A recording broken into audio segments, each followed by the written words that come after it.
Hello friends, thank you for joining us this evening. I'm your host, Zen Garcia. Faith for deliverance, confidence enough to assess new disposition. Seekers of lost paradise may seem fools to those who never sought the other world. Welcome to Momentary Zen with Zen Garcia. Visit www.fallenangels.tv. You're listening to Revolution Radio. Hello and welcome everybody. I hope that life finds you all blessed. I'm joined this evening by Brett Thomas, author of many books, and I'm trying to add Lisa here. Let me see if she is available as well, but we'll see if she wants to come on with us. But Brett, how are you doing, brother? Good. How about yourself, my brother? It's good to talk to you again. Yeah, it's good being with you and speaking with you, and I'm doing better. I'm looking forward to the oncoming of spring, and yeah, there's Lisa. Hey, Lisa. Okay, but yeah, so looking forward to the warmer weather and seeing everything bloom and grow and getting all of our seedlings in the garden and all that set up and established. But how about yourself, brother? What are you up to? Yeah, I feel it. I feel the same way as you do. I'm liking it that it's getting lighter later.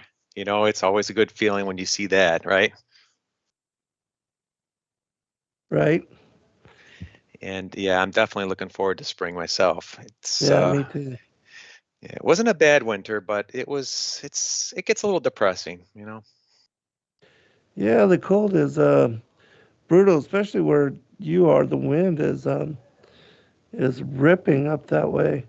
Oh I yeah. guess it's the Great Lakes, but um, yeah, I visited one time in Chicago. Went to Soldier Field for a couple of shows, and it was like in June, and there was still at night. It was quite nippy, and so yeah, so the wind is quite brutal. But Yeah, when you get off um, the lake, you get a lot of that breeze, and it can get quite, like you said, quite nippy. The Windy City. yep, the Windy City. How long have you been there in Chicago? Oh, my whole life. Um, Oh, really? I'm, Right on. yeah, I'm itching to get a little down south, maybe in your direction. I think it would be a good thing for me, a good change of scenery. Yeah. I really love Georgia and the weather here. We do get each one of the seasons, and um, definitely spring and fall are quite extravagant.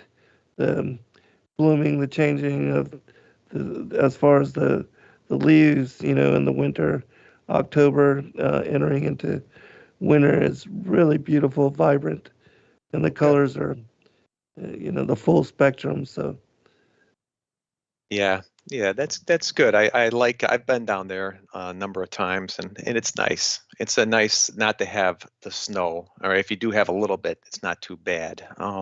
Did you get in a little bit of that weather we had like about a week or so ago? we did not horribly. Um, I live east of Atlanta, and the Hmm. buildings there always dissipate the storms that are coming through, especially when it's regarding any kind of tornado activity. And Oh, so that's always nice, and that's a great blessing. But and then we have Florida as a buffer for hurricanes, so it never gets too bad here. that's a good thing. Um, but yeah, the middle of the country, Oklahoma and Texas, the Panhandle and all, they get slammed pretty hard because the weather follows the mountains from Alaska down through um, Washington, Montana, and Wyoming and Colorado and down into West Texas, and it spins off of the mountain chains, Oh, I did off of not the know Rocky that. Mountains. Yeah, that's So that why. Yeah, go ahead. that's why Kansas gets hit so bad sometimes, right? Right. Those Yeah, plains. Kansas and Oklahoma and all, they're east of the Rocky Mountains.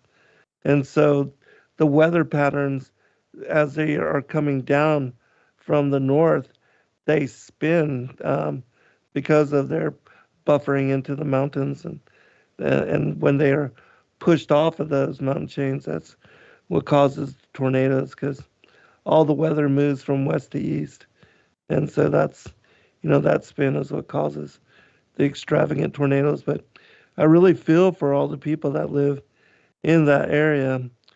Basements are definitely essential. Really.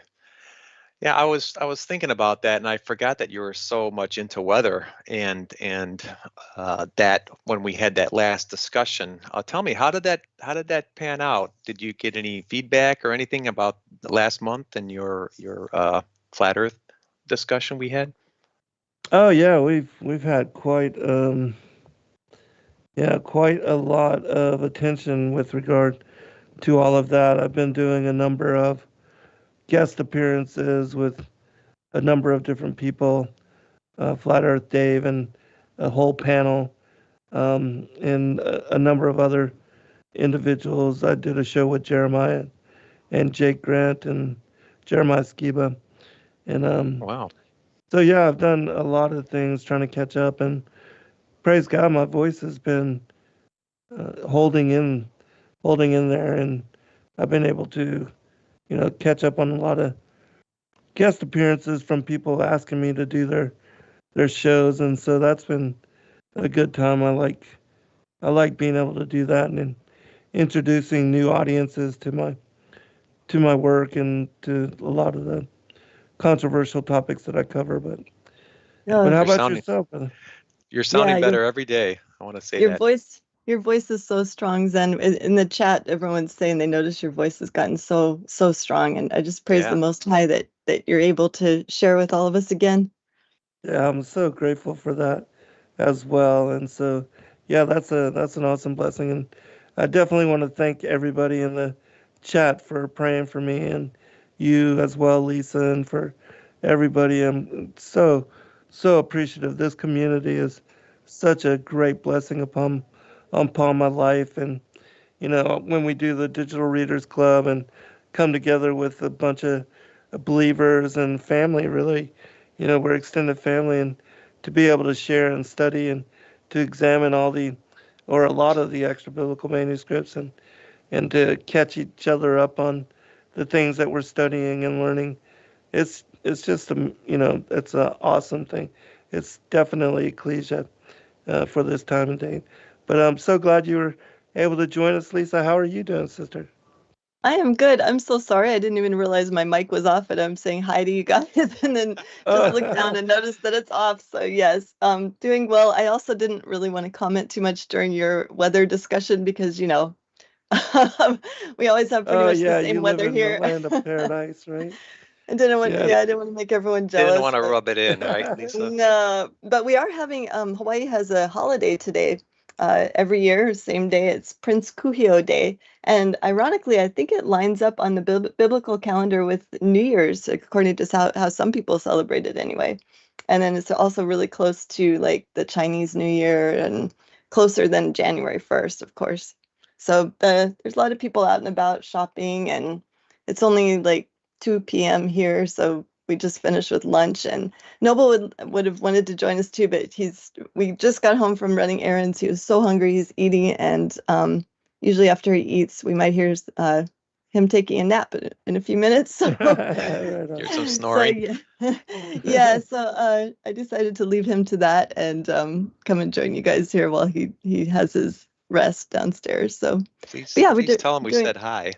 I will. No, he wanted to be there. Really, really, he did, Brett. It's just the way our day went today. It was just, I hear you. it's kind of crazy because I know you guys, it's like nighttime for you, and here it's just like right after lunch. So, but I'm more than happy to be here, and so glad to be able to continue to dive into your work, Brett. I sent you a message. I'm just so impressed with your new book. I've just really got into that, but I don't think that's been released yet. Is that for sale, Brett? Your new one? Yeah, it is. It's on Zen's website, so it is out Oh, there. okay. Yeah. Okay, sorry Yeah, about I'm that. excited. Yeah. That's Oh okay. my gosh, I cannot wait till you start reviewing that one. That is just it gives so much more information about the Edomites and their role in the world. I'm just blown away. I'm like 2/3 the way through it now. Really, I'm so Nice. excited that you like it because it's a little a venture away from what I usually write, but it still tries to hold together a lot of the pieces that might be missing and try to bring things together. Don't you think? Do you think? Oh yes, yeah. And this is, I mean, like in Gary Wayne's book, he touches on this a little bit in a few chapters, but to have like a fully comprehensive history of the Edomites and how they affect us today, your new book is definitely it. I'd encourage Well, thank everybody to you. go and check that out on Sacred Root Publishing if you're interested in those bloodlines and where they are today, basically. Yes, it's on Sacred Word Publishing. Yeah, I've been thinking about whether I should start maybe devoting an hour to that and devoting an hour to the other volumes. I'm not sure. Maybe you two can give me a little thought on that, but it's still up in the air. I don't know if I want to confuse people by doing two things at once, but I No, I definitely think think you it needs to should, go. brother. I think you should introduce your new work. People are going to be fine. I mean, we don't have to go in a linear progression. Just introduce topics. You know, people are going to dig whatever you say, no matter. So Okay. don't feel like you have to constrain yourself by going in a progression. So Okay. yeah, Yeah. I think that would be a good idea to introduce some of your new work and to cover that and speak about it and Okay. share it with the community. That way Yeah, you we'll can talk about pique the interest of those that are listening so that they'll want to go and purchase those, your newer research, your newer work and study it and examine it. it. Okay. Well, thank you. I appreciate that. Yeah, it's very nice of you both. Yeah, I'd like to get, and I'm working on just to get in that sixth book out there. So I'm excited about that. That's what I've been trying to hurry up and finish up. And Lisa, hopefully you'll like that one too, because it's pretty much up the same line. It continues right where it left off. So.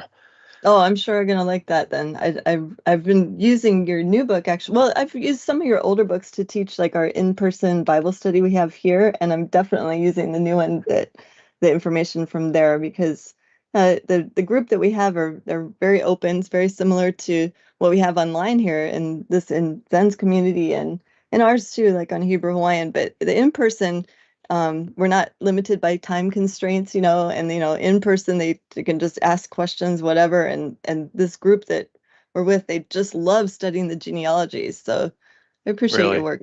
Yeah, Well, thank you. it's Yeah, the new perfect. one is called Seeds of the Serpent, and it gets really a lot into a lot of things that I didn't cover in the first two volumes. A lot of what happened after the flood, and especially like Lisa was saying about the Edomites and the role that they've taken in corrupting a lot of things we see around us, right, Lisa? It's just Yes. it's quite a story because it took a lot of time, but it is something I think that kind of needs to be told because it's you don't ever hear of Edomites anymore, but I believe that their influence is still with us a Oh, lot of ways. totally. Oh, totally. And then the way that they trace their genealogies so meticulously, that they're in the seats of power. They just aren't telling everybody who they really are, right? Yeah, right. Yeah, it's almost kind of like the Merovingians where they talk about that in a sense where, that power comes from somewhere and it originates in somewhere and these people are elevated for a reason. It's because they either have sway or they have some kind of abilities, let's just say over like with fallen angels or something over the years with spreading out through the giants and such, those Yes. bloodlines. Yeah, they believe they have that divine right to rule because of their fathers, right? And so, Right. of course, their fathers are going to make sure that they are in seats of power over the earth in every aspect, from Hmm. political to entertainment to even mega churches. They're made sure that they covered all bases. Is from what I'm reading in your book too. Yeah, and that's another reason why you see in these, yeah, and later on in that book, you'll start to see again why churches around, especially in the modern day here, have been so diluted. I really have a big struggle with just even going to church, to be totally open, because I just see so much other things rather than the Word of God in there. I see so much political correctness. I see so many humanistic elements that are in there that just to please everybody. it dilutes everything, and there's really the foundations are just dwindling, in my Yeah. opinion. No, I agree. I think a lot of people here in the community agree with you, Brett, that's why Zen was saying earlier, we have this amazing ecclesia here online where we get together on Saturdays and read together. And it feels like you're in sort of a church, but a much better situation than the circus that we see in especially the mega churches. I used to belong to one of those too. So it's yeah. Yeah, the mega churches, again, they take it to the next level where it's just, you did have foundations, but then they're just pretty much shattered, in my opinion. It's the same love, peace, hope, and all that you hear all the time. But I mean, I learned that when I was 9. I learned that God loves me when I was 9. I need something more, kind of get into something else, I don't know. It's sad. Yeah, But I you'll agree. read why, and I'm sure all of pretty much our audience already knows a lot of the reasons why that it's had to turn like that. So yeah, I totally agree. Being raised in church and seeing a lot of the corruption behind the scenes as a pastor's daughter, it's like it's hard to participate in those now. I mean, I call them the circus, and I'm not talking about every church is like that, but a large part of them in the U.S. are, just because of the way the government set them up. mm-hmm. Yeah, to fill the pews, which is sad. And somebody is right when they say all roads lead to Rome. They're pretty close, right, Lisa? In that book, it's pretty much. Zen, did you have a chance to look at that new one yet? I'll have to send you one. I want you to take a look at it. Yeah, I don't have it, so. Okay. But yeah, let's barter. I'll send you some of my newer ones, and you can send me some of your newer ones. Autograph them for me, and yeah, I'll get into it because I like reading outside during the spring and the summer, anyways. And so, yeah, send it, and I'll have some new material to examine, and that way I'll be able to have informed questions when we, do these shows. Even though I'm able to share commentary as we go along, but being able to read, that would definitely I'll be able to emphasize a lot of your research. I did want to make one announcement before we move forward and go into it, and that is that on the 30th of March will be the beginning. Rosh Hashanah will be the beginning of the new year, the kickoff of Nisan. Right now it's the 27th of Adar, which is the very end of the year. And then we'll have Passover on the 12th of April. And I'll be writing an article about that for the newsletter going out within a couple days. I'm not sure when Justin will be sending out, but I'm sure it will be soon with the end of the month approaching. And so I just wanted to, let people know, according to the Enochian lunar solar calendar, as we have set it and established it, and as we make it available at the website sacredwordpublishing.com. For those that aren't familiar, do not know what I am talking about, it is my opinion that Sabbath and the festival days, the holy days, that they are aligned and determined by the appearance of the waxing crescent, and also that the especially unleavened bread and Sukkot being on the 15th of Nisan and also of Tishri, that they happen on the full moon. And that is only when you are able to follow the Enochian lunar solar calendar as we have released it. And you do not even have to purchase the calendar. Of course, it is available in print form for those that are interested, but we do release every month, the current month, and so you can find it at our website and follow up and keep track in doing so. You'll learn how to determine, and Rosh Kadesh and thereafter each of the Sabbaths, because they do align with the first quarter, the full third quarter, and the lunar conjunctive Sabbath, the dark moon. And so just wanted to announce that. I look forward to celebrating Passover. It is my most favorite holy day and love eating the lamb and the bitter greens, and therefore, the unleavened bread and so on and so forth. It's one of my most favorite meals of the year. Um, Wow. Lisa, care to comment, and then we'll go to you, Brett. Oh, sure. I love Passover as well, Zen. It's the spring feast. It's such a good way to welcome in the new year, not the Gregorian New Year, but the biblical New Year. And I love eating all that food too. We're planning to do some lamb here as well. So thank you for Yes. reminding us all. Yeah, no worries at all. Brett, care to comment? Yeah, I'd have to learn a little bit more about it because you two were both way over my head on that one. That's something I never really studied, but it would be interesting just to learn some more, like what you put out there and why and what the importance is. It's interesting how that, especially not the Gregorian calendar, how the real calendar is. It would be so interesting to learn more about that. Yeah, Oh, that's a yeah. very interesting study. Yeah. Lisa? And, along with your study, Brett, the Gregorian calendar, we know who set that up. So it's kind of Yeah. good to get away Right. from that one. Right. All roads lead to Rome, right? Yeah, exactly. Right? Exactly. Any dome, for that matter. And Edom, yeah. Yeah, there you go. Yeah, and there's reasons. Mhm. Okay, so do you want me to continue? Yeah, let's kick it off. Go wherever you would Okay, like. for some Oh, I reason, got an and idea too, Brett. go for it. Perhaps, go into the study of your older material in the first hour, and then the second hour introduce us to your newer book and material. And then, of course, we'll take questions and comments at the end of the show for those that want to ask you directly something. Okay, yeah, I think that might be a good idea. If somebody wants to say something, they can just put it in all caps or whatever. Thing is, I didn't study anything for the new ones then. I may have to just do a little bit of We studying can do it before I next do time. the presentation, but I could finish up with this, the one I've had here, the Tower of Babel. But next time I could try to organize that for you. Is that all right? Yeah, that sounds good. Then Sounds I'll good. have a little bit of info behind me.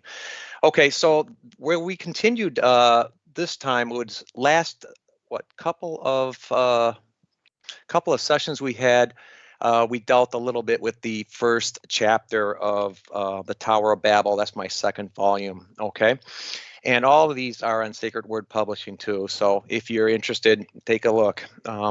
And the first chapters are usually hard for me to kind of get to be really super interesting, but I think we did manage to go through them, and what I wanted to prove in this first chapter that we talked about the last couple of sessions is how paganism actually began at the Garden of Eden. And I believe that a lot of these gods that we find, so many of these gods that we find out there, are just remnants of the worship of ancestors, which is the Adam, Eve, and then Cain and Abel even, and the serpent. And I believe they were all pretty much the originals of a lot of gods and goddesses that we have in the past and even up to today, where the names are pretty much just changed, but they're pretty much all the same.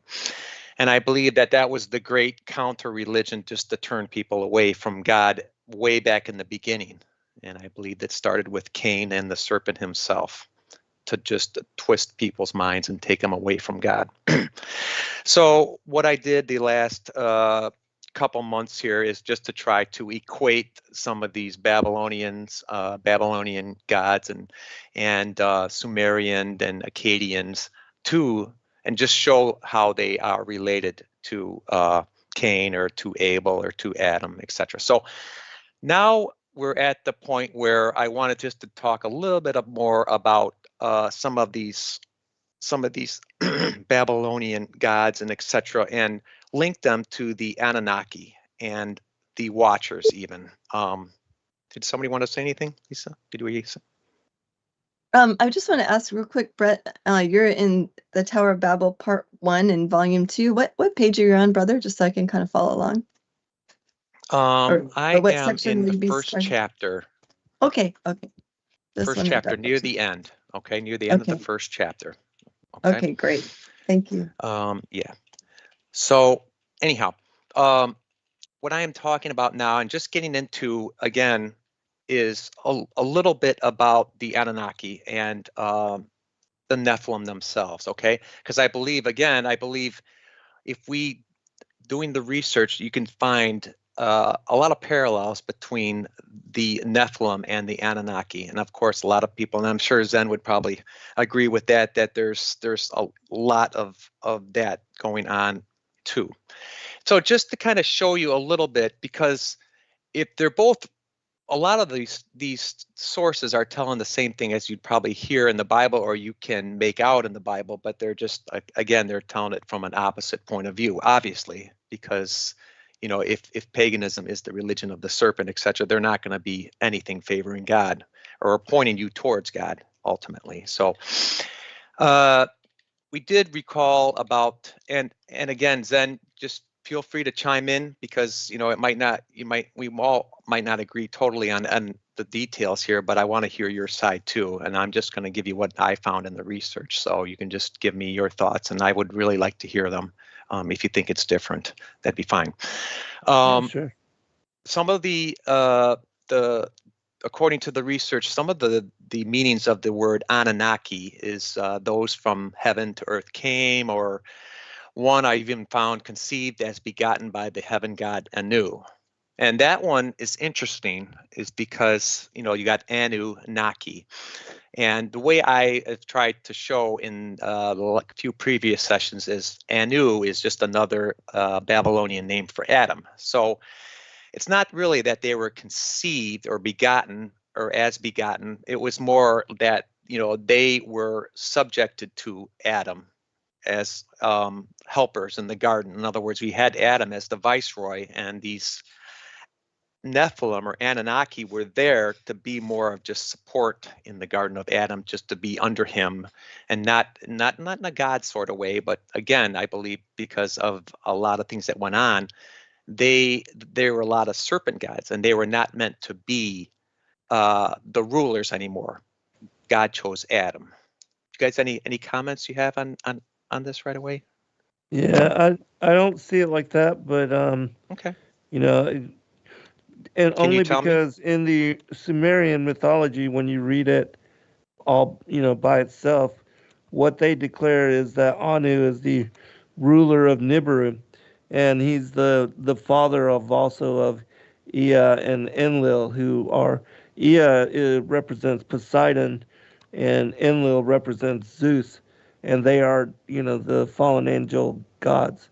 They're the fallen ones. Lucifer being Satan, also Ea or Enki, but Adam is what they call Adapa, and you know, he's not a god. He's one of the what was called the civilized worker, and he was the first appearance of modern humanity. And these deities, these beings predated.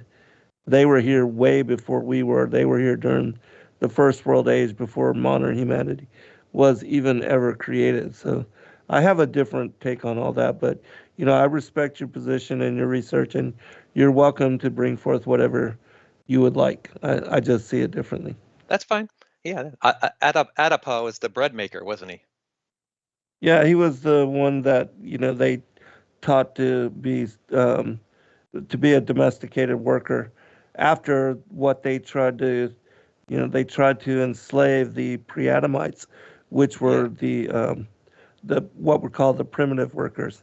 And these particular beings, they did not have the capacity to speak, and nor could they follow really intense direction, but they could perform menial labor for the Anunnaki, the fallen angels. And it was when they tried, you know, to create and to mix with these particular, and they were like Bigfoot type creatures and beings. When you look at the Sumerian tales, it describes them as being shaggy hair all over, and their arms, you know, long, more so than what humans are. But in mixing with these beings, they try to create and enslave them, and to have them toil in the mines, because they were trying to gather gold for whatever reason. And you know, in the Sumerian mythology, it states that they were doing this as a way to heal the breach in their planets, and their ozone layer. But of course, I don't agree with or support the Sumerian cosmology as they describe it, because they bring forth and share material that supports a heliocentric worldview. And they said that in their work that they established way stations on the moon and Mars.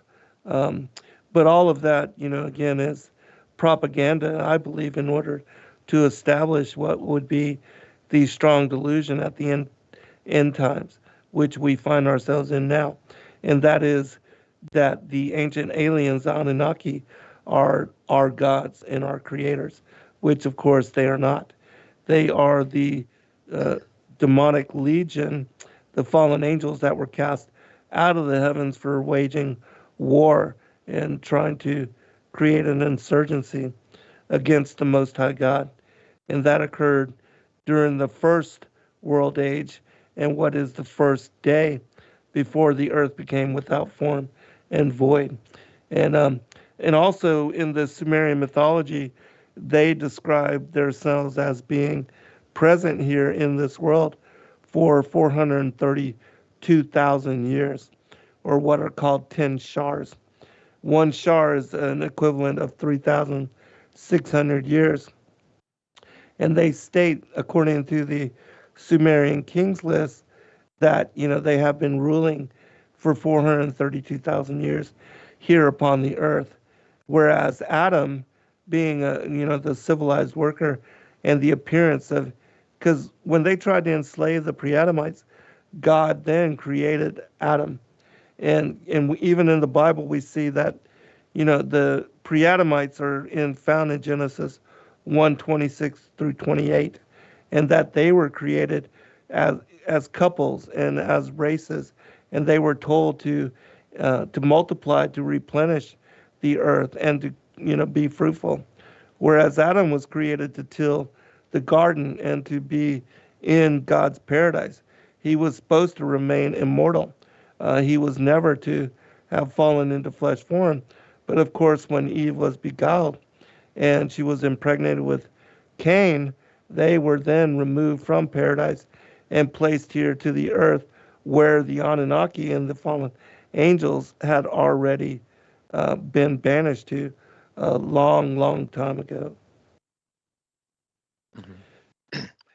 And that's what, Yeah. just really quickly, that's what my books on the pre-Adamites, and the antediluvian world, and the dragon lords, the antediluvian kings. That whole series is about the first world age and Atlantis and all of that existed before our modern ancestors arrived here on the earth.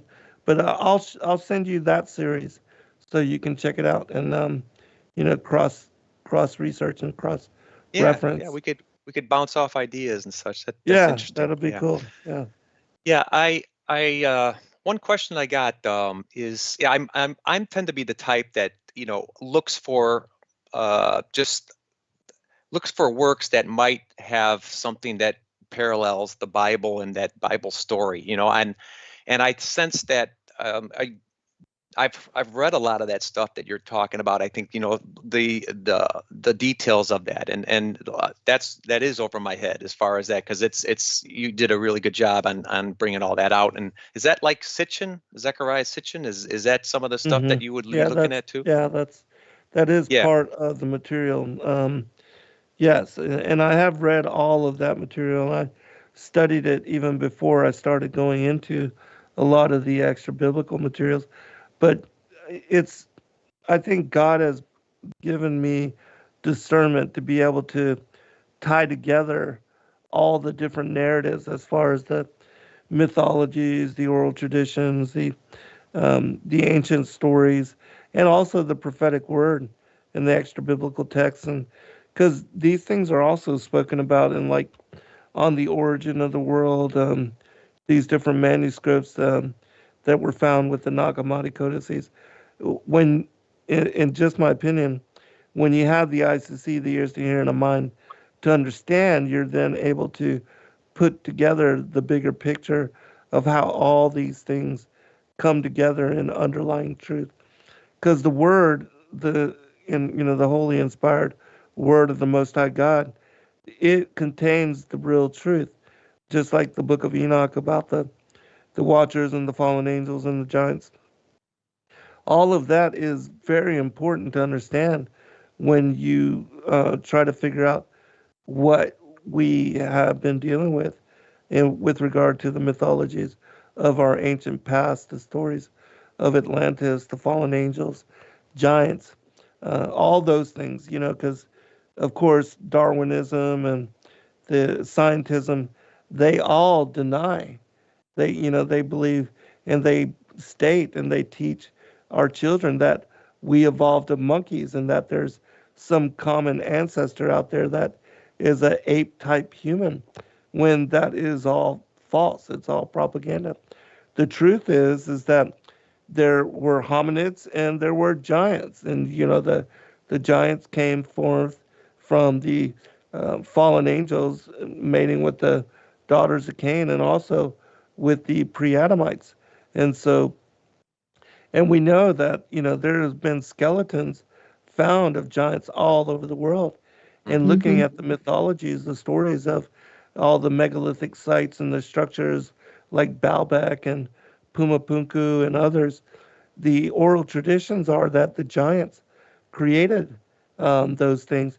Even the dolmens, where you see the dolmens spread out all throughout Europe, it was said that the giants created these dolmens to house even what were the little people, dwarves and hobbits and others, and that they had at that time friendship with these particular deities. Um, and that is found. There's a particular scroll called the Scroll of Thoth, which talks about Atlantis and the fall and the destruction of this culture's civilization, like the ancient book on the work of the motherland of Mu, James Churchward and his work. It all covers, the pre-Adamic times and the first world age, because even Peter speaks about that, the world that then was, and how that world was destroyed. Same as Jeremiah chapter 4, verses 23 through 30, and Ezekiel chapter 26, so on and so forth. But anyways, all that is found in that two-book series on the pre-Adamites, but I'll And definitely get those out to you. Go ahead, and Lisa.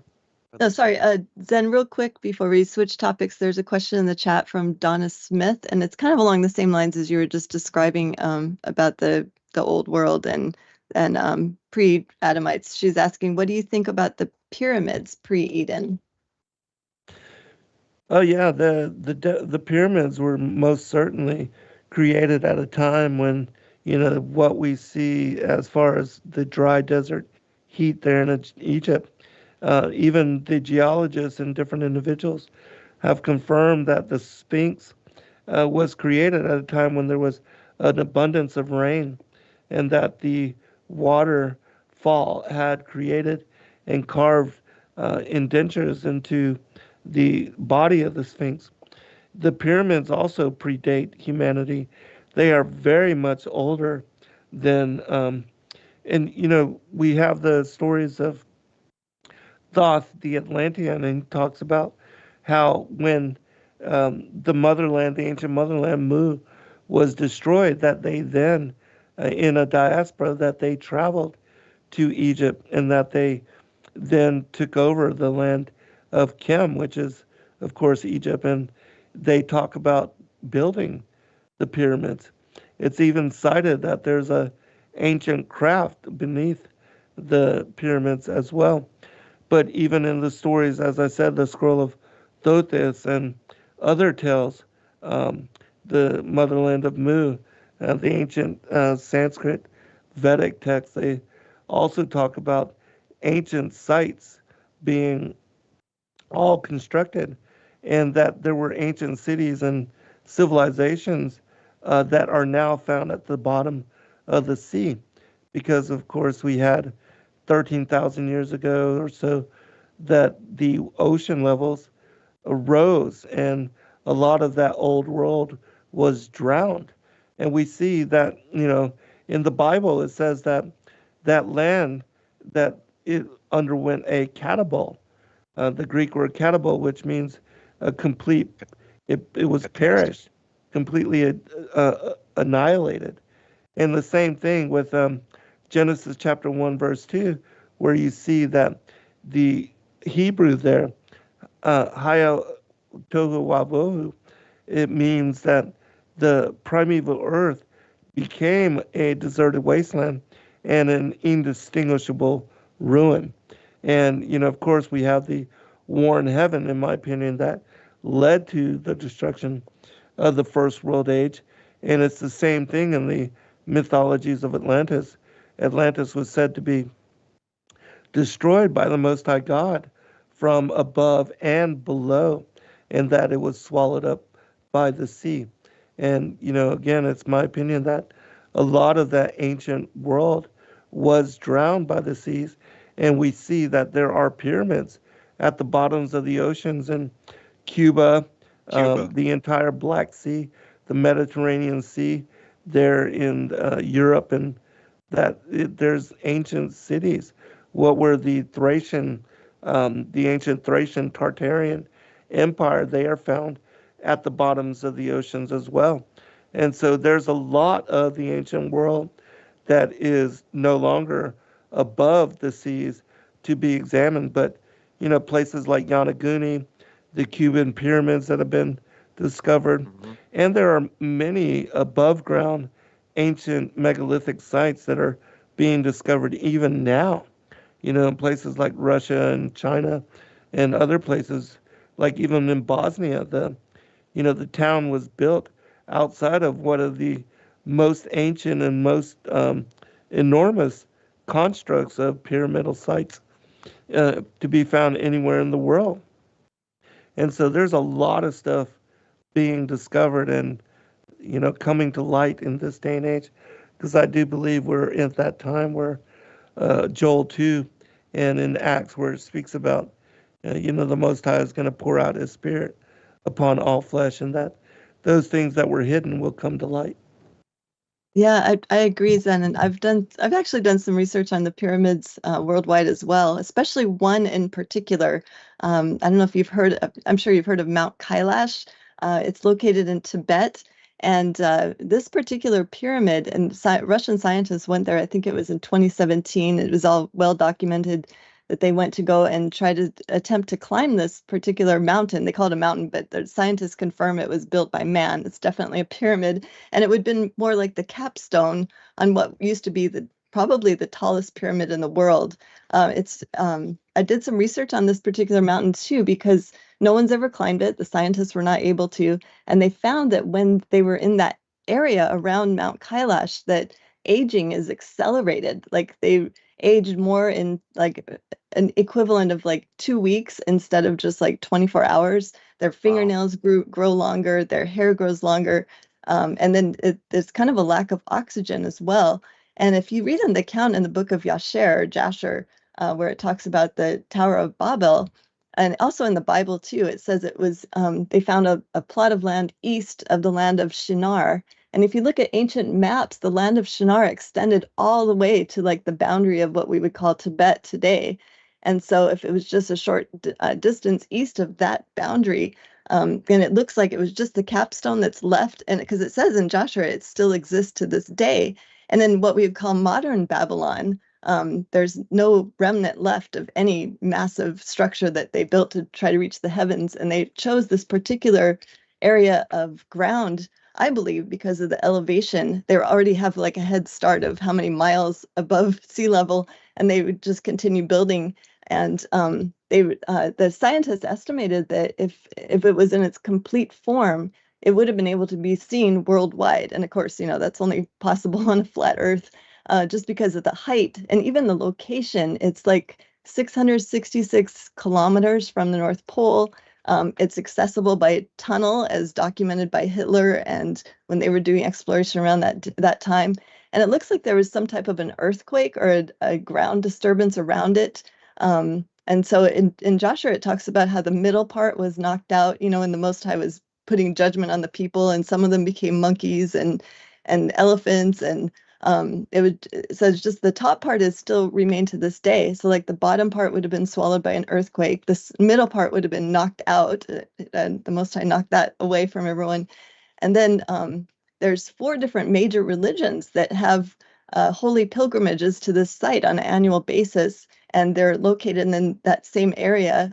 Buddhists, I'm trying to remember all 4, but I know Hindu and Buddhist. Hindu.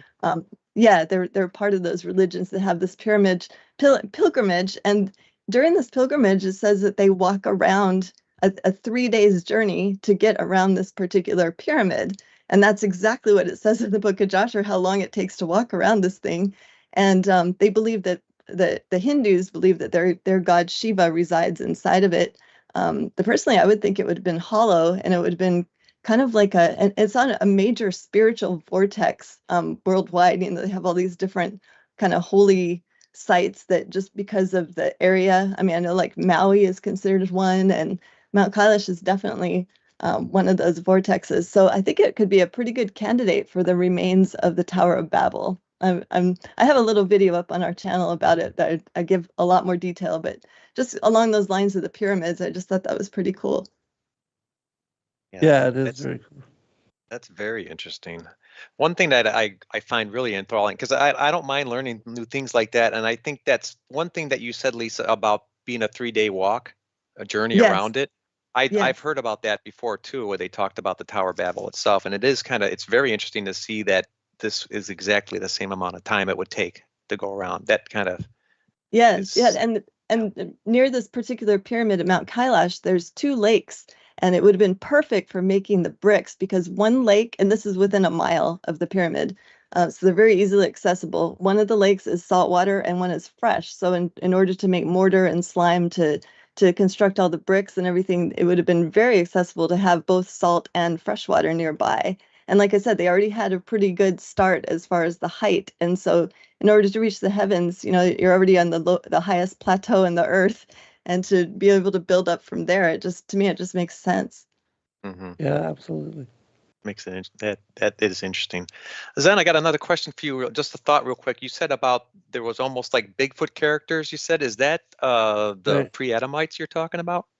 When you said that? Mm-hmm. According to this is according to the Sumerian accounts, the description of what were the primitive workers and the pre-Edomites, it describes them as being much like Bigfoot type beings, and that they did not have the ability to speak, but that they only grunted, and they took their food directly from the earth. They didn't use fire or cook anything, and they drank water directly from the streams and the lakes. And we see that the Bigfoots are much like that even in this day and age. And so I do believe that there was a similarity with the pre-Adamites and these type of hominids, and that I believe these beings are very much ancient and have been here for a very long time and are still here even in this day and age.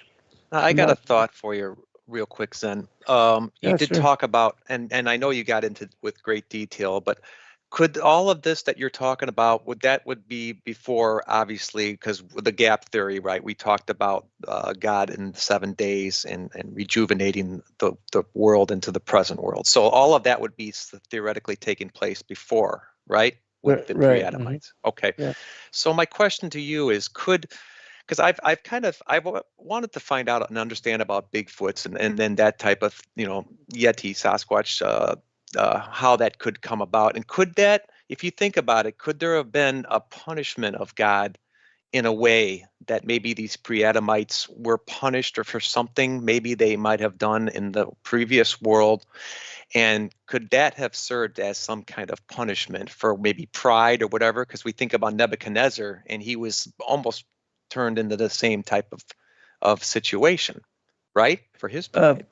Yeah, very, very well could be. And I do think that, like we have the stories of the lycanthropes and also of vampires.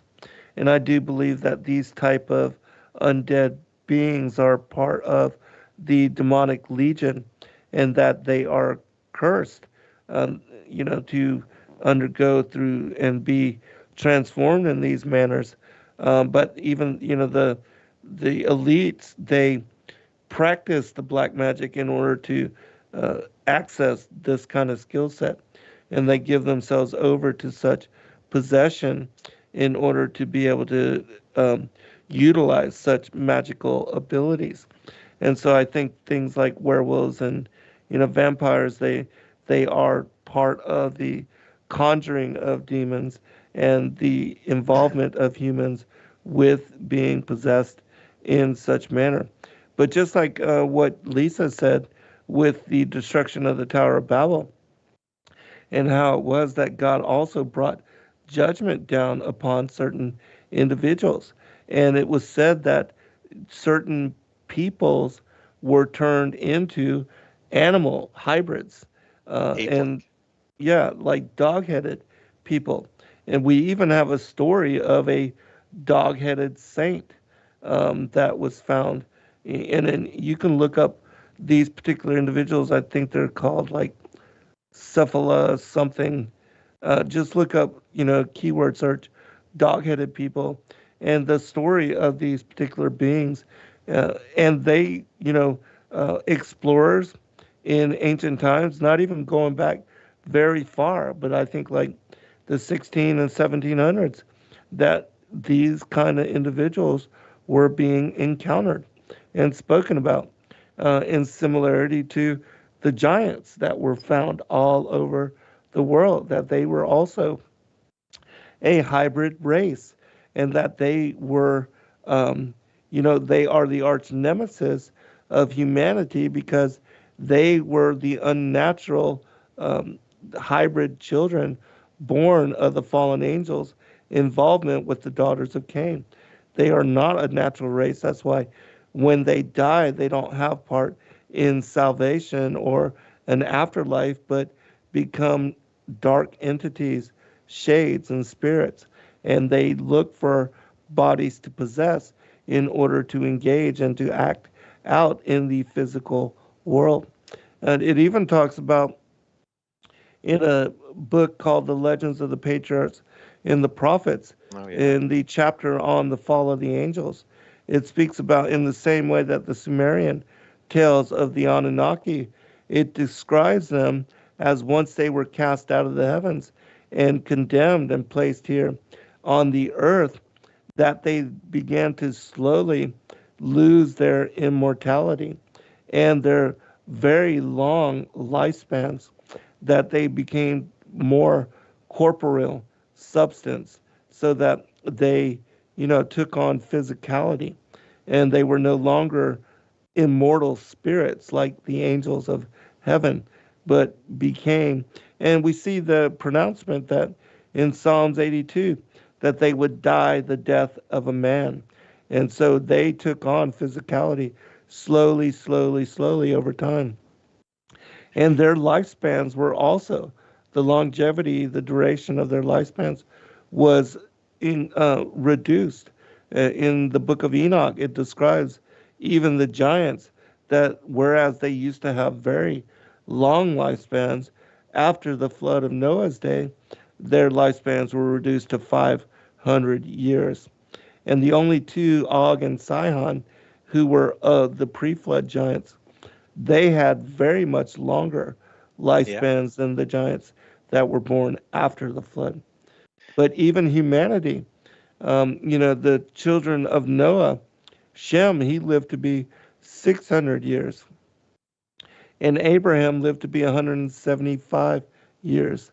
And by the time of Moshe, man's life was reduced to 120 years.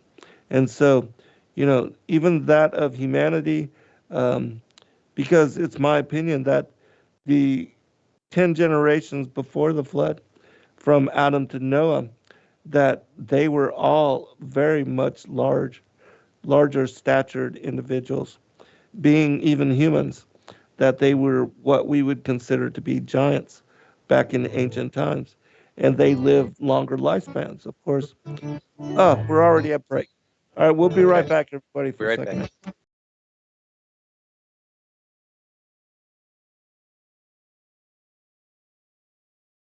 take further than the publishing of ancient manuscripts and weekly video content. You also make a huge impact across the earth in orphanages in Myanmar, India, Uganda, and Kenya. Your support is crucial for the development of the ecclesia of real truth seekers. We thank you for joining us in hosting Secrets Revealed, Momentary Zen, the Digital Readers Club, Ask Me Anything series, and other shows that have helped lead so many to the truth of salvation. To become even more involved, please visit patreon.com/sacredwordpublishing, where you can partake in exclusive, interactive, patron-only content and help us continue shining the light of love in this darkened world.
When Justin and I found out we were having a little girl, we named her Eliana and started dreaming of what life would be like with her, where we would take her, what we would teach her, and of course, what we would read to her. One day we walked around a bookstore looking for books we might want for her and found nothing. So we started brainstorming what exactly we would want. Even from a young age, we wanted her to know and understand the heart of God and hidden truths that are in ancient biblical manuscripts like the Book of Enoch, and the idea of the Prophecy for Children series was born. Justin got hard to work and praise Yah released the Prophecy for Children series.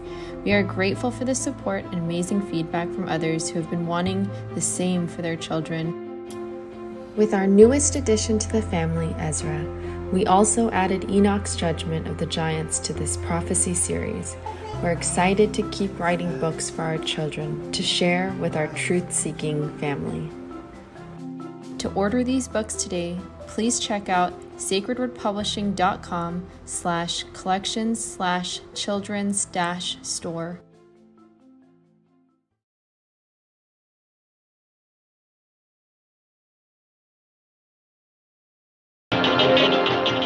Check in every Thursday night for the Crypt Rick and Jonathan Show. Studio A, 6 to 8 p.m. Eastern Standard Time, right here at the #1 listener-supported radio station, Revolution Radio. I want to thank everybody for listening to Revolution Radio at freedomslips.com, the one place where information never sleeps. Revolution Radio. All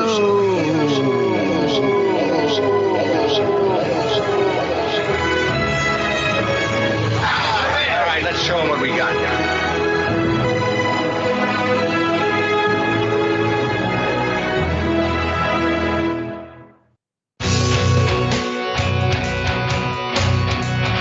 All right, thanks for listening while we took that short break here at Revolution Radio, freedomslips.com. And yeah, we're going to get back to your host.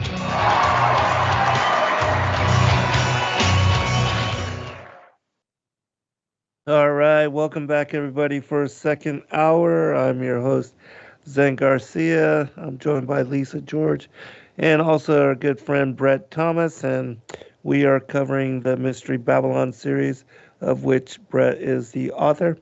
Brett, why don't you talk about your books, your latest especially, and where people can find and support your work, and we'll get back into it. Okay. Yeah, real quick. My website is mysterybabylon.com. Just take a look if you want to see some preliminaries.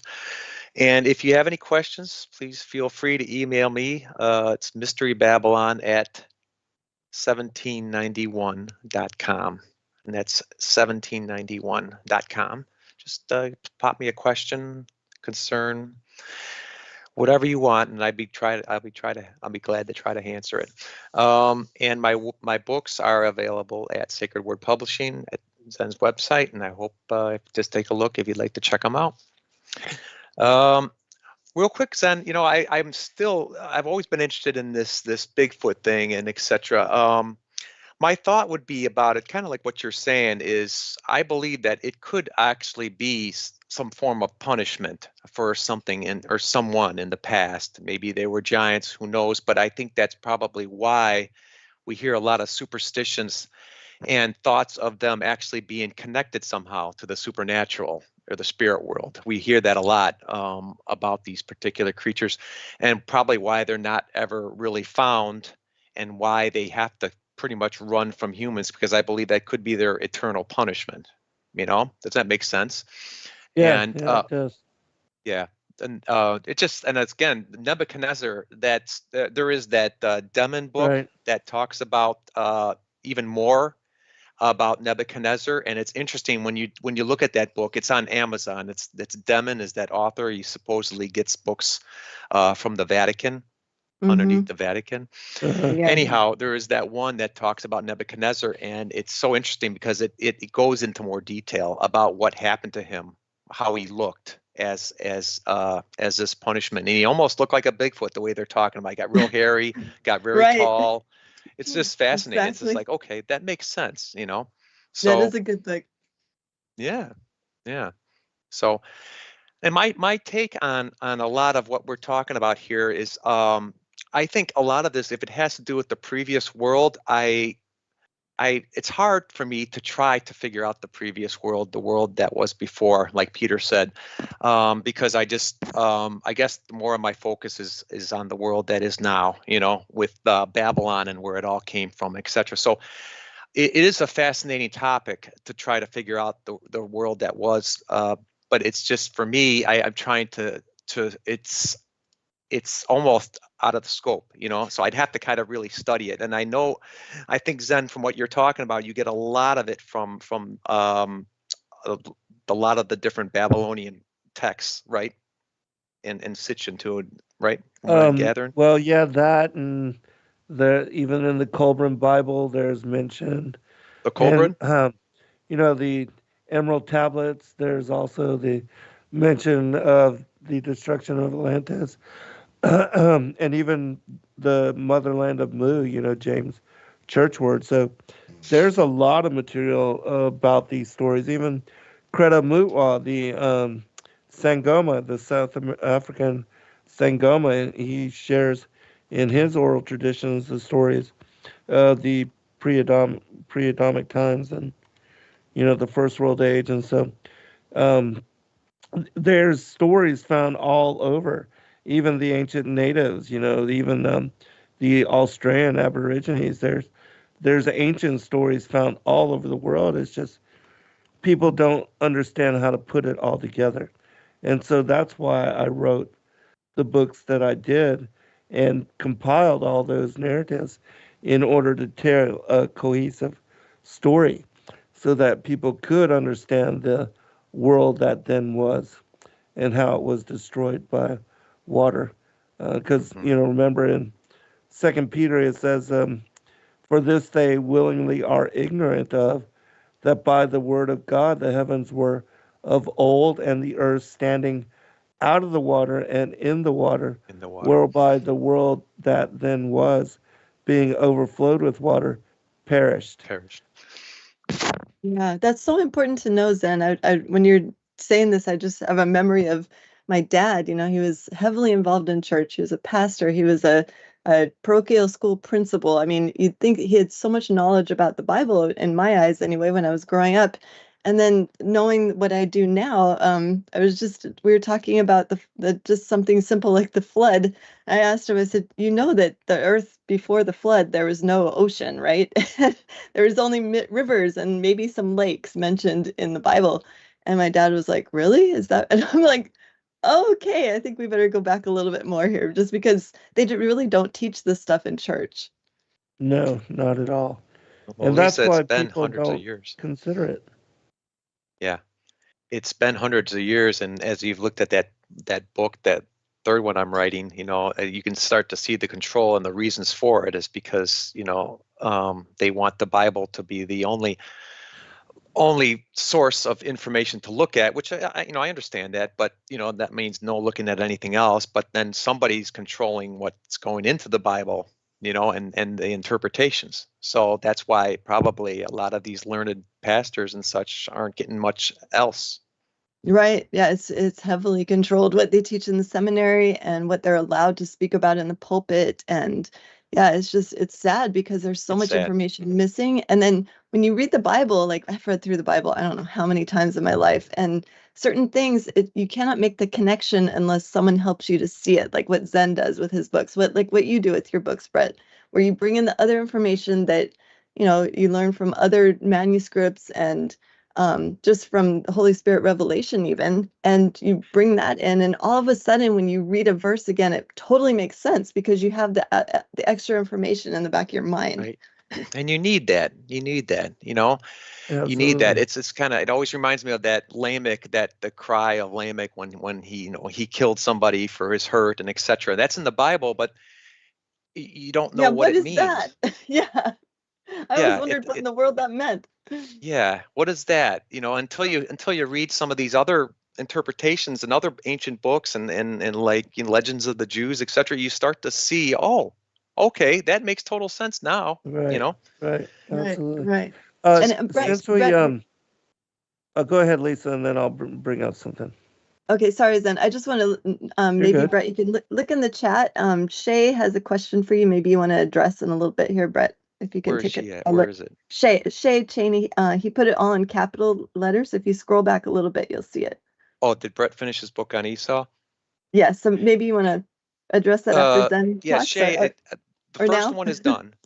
The first, they're always every volume is split in half because it gets too big, and thanks to Zen, he's telling me don't let them get too huge, split them in half. So I did split it in half. So the first part is done, and that's what Lisa's actually reading right now. Has Brett read the Legends of the Jews commentary on Jacob? Yes, I have. Legends of the Jews is one of my favorite, and one of the first books that I actually started using when I did my research, and it's very good.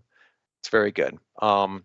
Even volume 5 is very good because that gives you all the little alternate things that he didn't even put in to the original. I don't know if you two have ever looked at volume 5. It's like the reference volume, and I he puts all the footnotes. Yeah. Wow, I didn't know there was a volume. Did you know that, Zen? Volume 5? No, I have to get your latest releases, Brett, and so we'll definitely. I'll send you the pre-Adamite series, and you can send me your newest, and we'll autograph them for each volume other. 5 of Legends of the Jews. I must talk about that one. That one. It's like. Oh, I've never heard of volume 5. We've got 4 volumes. Okay. It just has a bunch of the extras and things that they didn't actually put into the text itself, and it just says, okay, that also could mean this. It also could mean that. It's like reference. Yeah, I've never heard of that. Publish that, Zen. That would be cool. Have an definitely. If we can find it and get my hands on it, I definitely will. But I want to share one thing with everybody before we move forward, since we're talking about what the Anunnaki call the primitive worker, which is the pre-Adamites, and I'll share a passage which gives a description of these particular beings, and then you'll see how it is that they resembled, in my opinion, what are Bigfoot type pre-Adamite people. It says, "Let us hereby decision make, a blessing to my plan give, to create a primitive worker, by the mark of our essence to fashion him. So was Enki to the leaders, saying, the being that we need already exists. Thus did Enki to them a secret of the Abzu reveal. With astonishment did the other leaders Enki's words hear. By the words they were fascinated. Creatures in the Abzu there are, Enki was saying, that walk erect on two legs. Their forelegs they use as arms. With hands they are provided. Among the animals of the steppe they live. They know not dressing in garments. They eat plants with their mouths. They drink water from lake and ditch. Shaggy with hair is their whole body. Their head hair is like a lion's. With gazelles they jostle. With teeming creatures in the waters they delight. The leaders to Enki's words with amazement listen. No creature like that has ever in the Eden been seen. Enlil, disbelieving, said, eons ago on Nibiru, our predecessors like that might have been. Ninmah was saying, it is a being, not a creature. Ninmah was saying, to behold it must be a thrill. To the house of life Enki led them. In strong cages there were some of the beings, and at the sight of Enki and the others, they jumped up. With fists on their cage bars, they were beating. They were grunting and snorting. No words were they speaking. Male and female they are. And so, again, they trapped these particular beings. They kept them in cages to genetically experiment on them because they were trying to make them more modern and to make them be able to perform menial labor for them and to take up the tasks that they did not want to perform in being banished here to this physical world. Wow. Yeah. Interesting. Along the lines that you guys were both talking before the break, a little while before the break, about the differences, and in Brett's book about Adam possibly being elevated by the Sumerians. I think this is correct, Brett, to like a deity level. And along those same lines, we see this repeated. And I'm not sure where I stand as far as the discrepancy between what Brett has to share and what Zen shared, but I do know that throughout history, it's kind of been a pattern for demonic entities to take the holy men of Yah, the patriarchs, and make them into gods of, like we see that happening with Moses and Joseph and Noah. Even Peter. Yeah, Noah, Peter. Especially Noah. So that would kind of go along, in my mind anyway, that kind of goes along with, I'm sure somebody along the way, I'm not sure what group it would have been elevating Adam to a godlike status, It's not done in the Bible. It's not done among circles of believers, but, paganism, demonic entities, they're always looking for a way to get their worship. And so they'll even stoop so low to take the men of the Most High and make them into an idol, right? Yeah, absolutely. Yeah, I absolutely. believe. Yeah, I believe that too. I believe that because it's heavily into ancestor worship in my research, in my opinion. And ancestor worship, again, like we all pretty much agree, it's just taken away from the worship of God and onto something from this terrestrial world.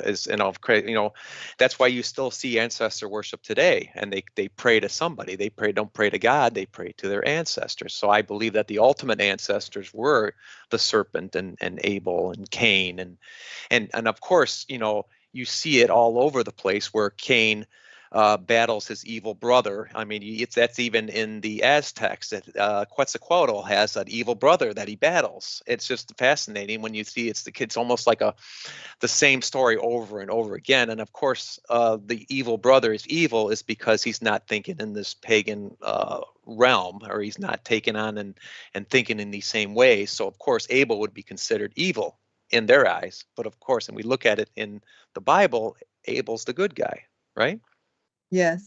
Yeah, I agree with y'all that this kind of thing did happen, but the fallen angels were here way before Adam and Eve and all of our ancestors. And so the stories that are connected to like Quetzalcoatl and Kukulkan, Viracocha, which speak about the feathered serpent, this is the same deity that beguiled Eve. but they were cast out of the heavens a long time before the modern creation of humanity. And they were here way before the last 6,000 years, which is the history of modern humanity.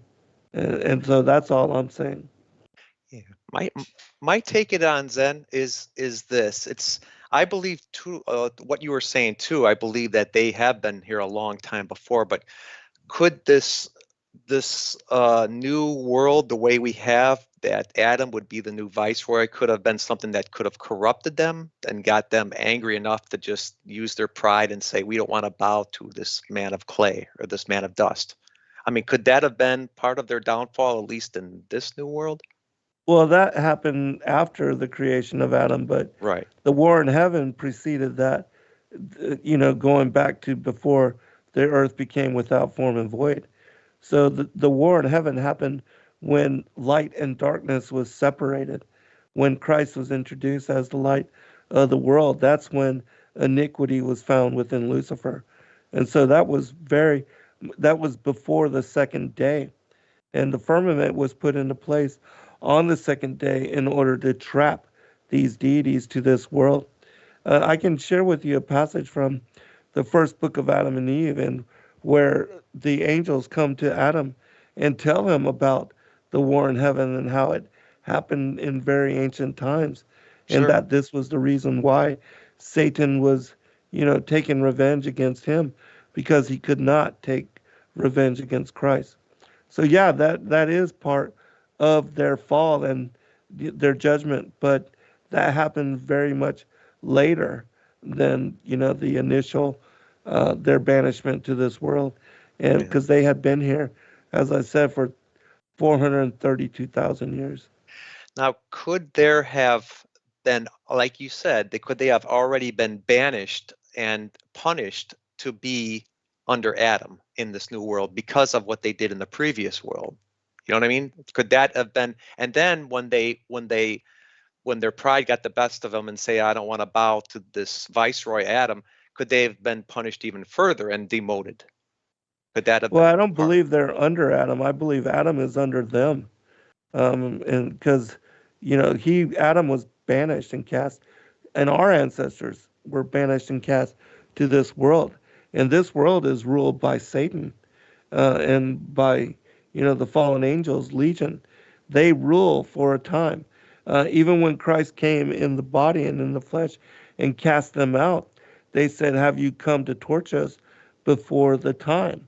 So they have a certain period of time where they will rule, and they do rule this world.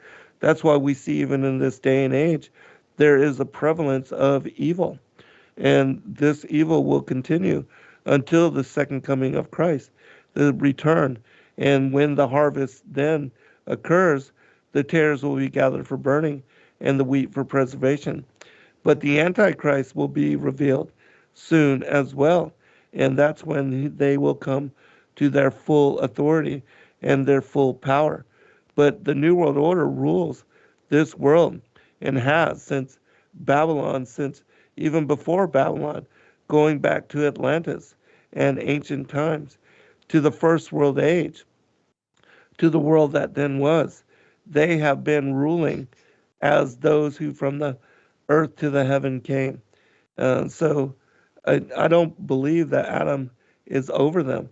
We are under them. And that's why we, in this world, experience good and evil.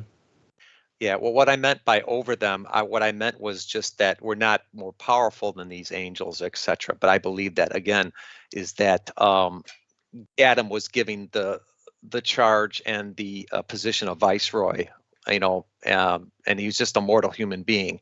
That's what I meant, as far as being more of a manager of the guard. Initially in heaven, when he was placed and made prophet, priest, and king in the Garden of Eden, in what is the order of the ancients, the order of Melchizedek. He was part of the church of the firstborn, but when he fell, he lost that position and that authority, he was placed under the fallen angels, because now they rule over us. The demons and the devils, they rule this world, and they will for a short time. for the 7,000 years of what is the modern age, 120 jubilees. I agree with that. I agree that, like you said, right in the fall, in my opinion, right, that changed everything, and then that Adam lost his viceroy position, and now he like every other person is now under the evil one. Yeah. What's your thoughts about the Igigi? Do you think that they might be the Watchers? The Igigi? Well, according to the story, that's what they are equated with. That's what I But thought too. they were said to be those that were from Mars and were watching from that area, which is interesting. But again, it's my opinion that the planets, they are luminaries. They are water and light. They are not Earth-like. They're not planetoids like the Earth is a, foundation for the heavens. Completely different structure and type of being. So it's, again, it's my opinion that the Sumerian, the creation story, the Enuma Elish, how they describe Nibiru being caught by the outer planets, the way station, and they describe, from the inside in, they describe Earth as the sixth planet, and the outer planets being the first, because that's what they encountered. But again, I don't at all buy into that cosmology anymore because I know different and better. And I understand that the planets, the wandering stars, they are not Earth-like. The Earth is a completely unique creation, and all the creatures were established to inhabit this area and this dimensionality. There are no other worlds out there in outer space. There are no other planets, no other, the stars are not other suns, and these other suns do not have planets revolving around them. Even our sun, the planets don't revolve around the sun. They revolve around Polaris. Polaris shows you that that is the seat of the Most High, that from the strategic north, the sides of the north, above the mount of the congregation, this is where the Most High has established his throne.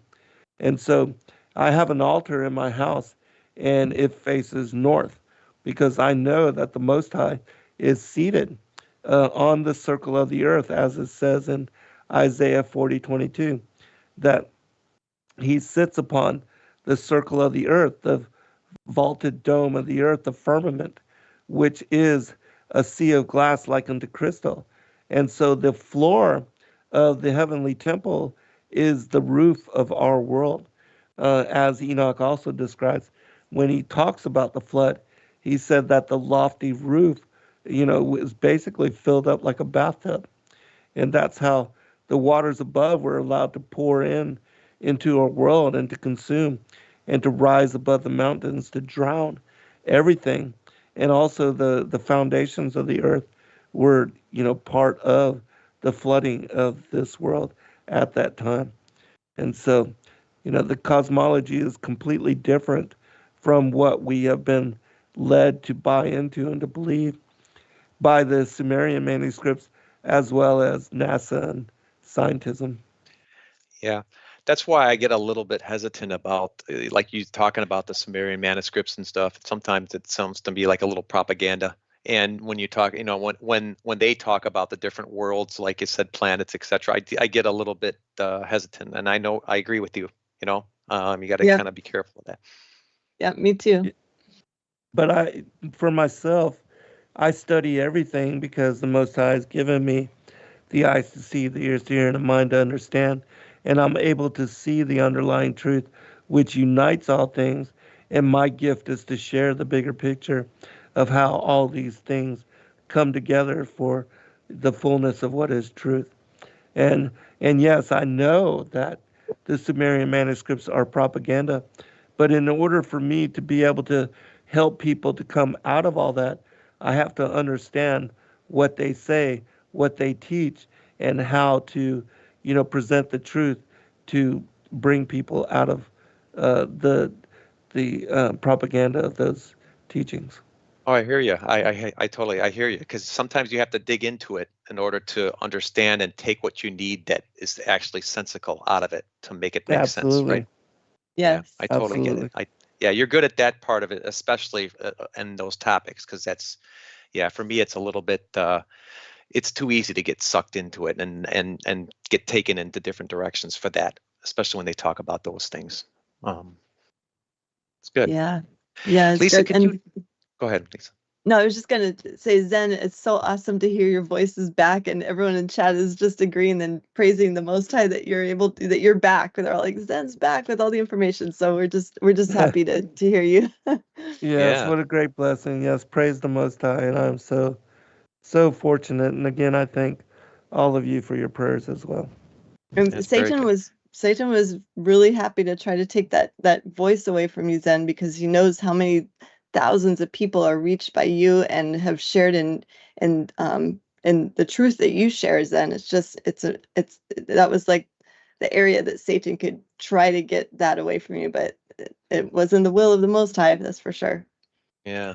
Yes, I'm grateful for that. Oh, one question, Lisa. Can you tell me the name of that mountain again? Because I think some people were asking, and I want to know too. I'm just curious. I can do Sure. some research on. Oh yeah, Mount Kailash. And I put a link in the chat for if anybody would like to see my 20-minute video, just kind of giving a more of a rundown of with all the details of the location, the height, the story in the Bible, the Book of Yashar and Jubilees. Those are the different manuscripts that I've used to put together my research on it. And when I first discovered this, I was like, wow, because it says in Yashar, and that still stands until this day, that 1/3 of the pyramid. So I was looking even on Google Earth, and I was looking into other research, and then I thought, let me just research what is, if there's any mountain that's in the mountains of the Himalayas, the highest area on Earth. It seemed logical for me because it says they traveled through the whole Earth looking for the right spot to build this tower to heaven. And so, yeah, it just made sense to me. It had to be on a really high plateau, and it had to be wide enough to make this pyramid, because the base of the pyramid is going to be way wider than the top, and that look for a place where the capstone or the top 1/3 of the pyramid is still there. And this is the only one that fits that description. So, and it's of course close proximity to what was known as the land of Shinar. What the boundaries of that were before, it as close to after the flood as possible, the closest map to after the flood. So, but took all those into account, and then also looking for a mountain that people do like a 3-day walk around, because it would be probably considered still a holy site, and so it fits all the categories there. So if you want to check that out, it's on Hebrew Hawaiian channel. But yeah, you look for there's articles about the Russian scientists that went there in 2017 and their findings, and how they were not able to climb it. And if you just look at pictures of Mount Kailash, you can just Google it, pull it up. You can definitely see it's a pyramid, and there's even like a stairway. They even call it the stairway to heaven. So a lot of clues. Go figure. Yeah, go figure. That's interesting. Okay. Okay. Well, continuing a little bit here. I do believe like the Igigi, we're probably the watchers, because or not, yeah, the watchers above, because again, I guess Zechariah actually described them or interpreted them as those who observe and see. So it just sounds so much like the watchers, and it's interesting that they may even actually, even from pagan sources, we hear about the watchers that were up there, and Right. it just helps to affirm Enoch, doesn't it? Yes, it does. And again, the story as told by Zachariah Sitchin and the Lost Book of Enki about the Igigi is that they came down and they did involve themselves with the daughters of Cain, and the giants were born of that fornication. So it's the Sumerian side of what is the Book of Enoch. And so I think that when you read the fullness of the Sumerian tales going back in the ancient times, we have initially the story of what was the pre-Adamite world, and then after the primitive workers, these Bigfoot type hominids, we then have the story of the appearance of the civilized worker, which began with Arapa, or what we know to be Adam, and that this particular creature being, this hominoid, was created in the image of the Most High God, Elohim, and that Adam and Eve and the children that came forth from them were wiser even than the Anunnaki, and they were jealous of these particular beings and their capacity. Which beings are those? The Igigi? It's the civilized workers, which is modern humanity. Adam and Eve, the last 6,000 years. Okay. That's very interesting. Yeah. Another thing I get into is a little bit about why Babylon is so important, and so much of the antithesis of all that is godly. Your thoughts on that, Zen? You want to give me your thoughts, and I can tell you. Is there something Babylon that is so important? Yeah, why it's Babylon so important so in the negative tone. Yeah, Babylon is very important because it is the remnant, the post-flood remnant of what was the ancient Lemurian, the civilization of Mu, and the belief and the civilization of Atlantis. Because it tells us, again, the Scroll of Thothis tells us about how it was, and even the Emerald Tablets, how these fallen angels, they got involved in black magic and sorcery. And because of that, they brought into this world these interdimensional beings that were evil in nature, were demonic in nature. And they worshiped them as, their gods and goddesses, and as well as they involved themselves with them, gave themselves up for possession. And that's why we see that even in this day and age, that the elites are involved in this Babylonian worship. And so the Babylonian worship, the connections with the brotherhood of the serpent, the brotherhood of the snake, the brotherhood of the dragon, this is all part of the ancient Atlantean teachings and the knowledge that was passed down, because it's all the worship of the feathered serpent, Viracocha, Kukulkan, the same thing. Because, the serpent in the garden that beguiled Eve was a feathered serpent, a dragon-like entity, a seraphic angel. And I believe the reason I believe that just from the research, I believe he's called the feathered serpent is because he's from up above. And when you think about birds and stuff, they fly above. So you think, above, higher plane, etc. So I think that's why they call him the feathered serpent. But I agree with you, and I believe, at least in my eyes here, that he is the Garden of Eden, that serpent in the Garden of Eden too. So it just stems from him and what the corruption he brought to the world.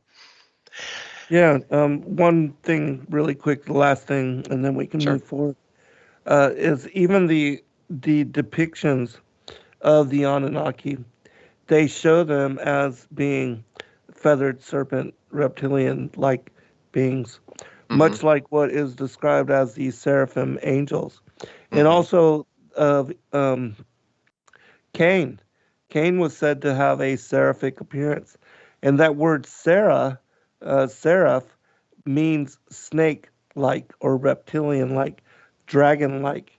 And so it's my opinion that that's why Christ said of Cain's line that they are a brood of vipers, and that, they are a den of vipers, meaning that they had and are reptilian in nature. They have characteristics of some type of reptilian, cold nature, callous, evil disposition and demeanor. And that's, in my opinion, what we see of the elites in this day and age as well. Yeah. That's an interesting take there, Zen, when you talk about cold and callous demeanor, because what I write about a lot is it doesn't necessarily, a lot of these symbols that we see, in my opinion, doesn't necessarily mean that, in other words, if you see the wings behind like the Anunnaki doesn't mean that they're flying around, but it could mean their origins, and like it's like a heavenly, or at least something higher, and if we talk about somebody with a black heart, it doesn't mean that their heart is black or anything about them is black. It's just that the way they think and the way they act is very dark.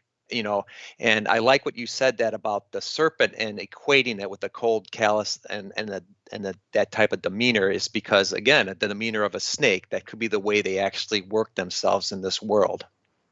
Yeah, I think there definitely is a part of that. But when you look at the petroglyphs and, the ancient depictions that were carved out from stone, I do believe that these were actual depictions of these deities. Because why would they put this, and even the Ica stones, they show humans involved and engaged with like dinosaur, reptilian type beings as well. We have the stories of saints fighting dragons, the flying fiery serpents in our Bible. And so I do believe these beings did exist in a dragon-like reptilian type form, and that's why we see the depictions, as far as the Anunnaki and the descriptions of these feathered serpents, because they were seraphim angels. And the Bible tells us that the angels that joined Lucifer in rebellion, they were the order of the seraphim angels, which are snake-like, dragon-like. And all throughout, over the world, all the cultures, Japan, China, they talk about and they revere and worship these dragons because, it is my opinion that the Anunnaki, those who from the heavens to the earth came, they are and take on these dragon-like forms and hold these reptilian personas, as it is described in Genesis 3 of Satan, that he also was seraphic in appearance and had a dragon-like form, that he also was a feathered serpent, a winged snake, guardian of the tree of the knowledge of good and evil. Yeah, I take it. My take on it is it's pretty much what you're saying there, and I believe that possibly when, in their original form, the seraphs and the seraphim were just, awe-inspiring. You can tell the serpentine features somewhere, but they did, of course, because they were of God and they were on the right side of the tracks this time, But when they were of their fallen state and hideous, when they came back into some kind of angelic or supernatural form, then they were probably still had that reptilian look to them somewhere that you can tell. That they were seraphim, but they were just fallen, and so their image was hideous. But I believe I agree with you that somewhere they had that form that, I don't know if it was when they become terrestrial and when you're just totally like human, like those angels that talk with Lot and Abraham, etc. If they shared it at that time, I don't know. But I totally agree that, when they went beyond that, when they went to some spiritual form and manifestation, that they could have indeed had those features. That's why they were called that. Yeah. Yeah, I agree. And their offspring as well. Like we look at the elite, and there's some talk in the chat about the elite of the world here, and how Patrick was saying, like state workers they're not considered elite. I would say, state government workers, like what I used to be, is more like the mafia for the elite, like those who enforce their rules, which is horrible. I'm just so glad I'm out of that. But that you can actually see the seraphic features on their offspring. Like I've had quite a few close encounters with celebrities here in Hawaii, and they are shapeshifters. They've actually shapeshifted a bit in front of my eyes. It's Wow. not a fun experience. It's a horrifying experience, actually. But I truly know that they still do possess those features of their ancestors. Trying to hide it the best they can. Yeah, and they're great at disguise. Oh, they're so good at disguise. I mean, they have these high-tech masks. They have high-tech costumes. I mean, they run the media and the world, and you can just imagine the level of deception that they've worked their way up until this point. Yeah, remember the whole story V of these ancient visitors, that ancient television series, that old television series. Yeah, you're And telling it us shows, about that. yeah, Yeah. yeah, how that these particular visitors, underneath their human appearance, that they were reptilian in nature. So I do believe that that is part of the truth of our world, as odd and weird and bizarre as it sounds. We read even in the Emerald Tablets about these, these serpent-headed beings taking over the councils of the world, and that they rule over man. So, and this is a very ancient text, and it's the same thing in the Scroll of Thothis and in the Bible. The serpent in the garden was not a snake, but a basilisk, a dragon, a pinioned serpent, a feathered dragon. Yeah, and it's fascinating that you see the serpent everywhere. I mean, any pagan worship, you Right. see it's revered everywhere, Everywhere. on across the pond on this side. And again, when it just like seals the deal when you read about the Bible and the serpent of the Garden of Eden. You got the same serpent that they're talking about, be Exactly. wise as serpents. Right. It's just fascinating that they're all talking about the same thing, but you on the other side, they're just hearing it from the other side. So it's become good. It's become something that they revere. Yes, and you can see how they still are being revered.